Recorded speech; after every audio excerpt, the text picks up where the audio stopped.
how to unblock a contact on WhatsApp on Android. This tutorial shows you how to find and remove contacts from your block list on WhatsApp. First, open WhatsApp on your Android device and tap on the three dots at the top right corner.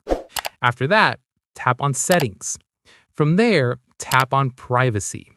At this point, scroll down and tap on Contacts and tap on Blocked Accounts to see the full list of contacts you have blocked. In the next step, find the contact you want to unblock and tap on their name. Following this, tap on Unblock and they will be immediately removed from your block list. Once done, that contact will now be able to message you, call you, and see your last seen, profile photo, and status updates again.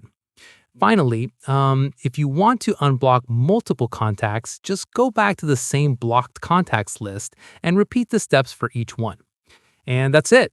If this WhatsApp guide helped you unblock a contact, give it a like. Subscribe for more WhatsApp tutorials and tap the bell icon for updates. See you in the next one.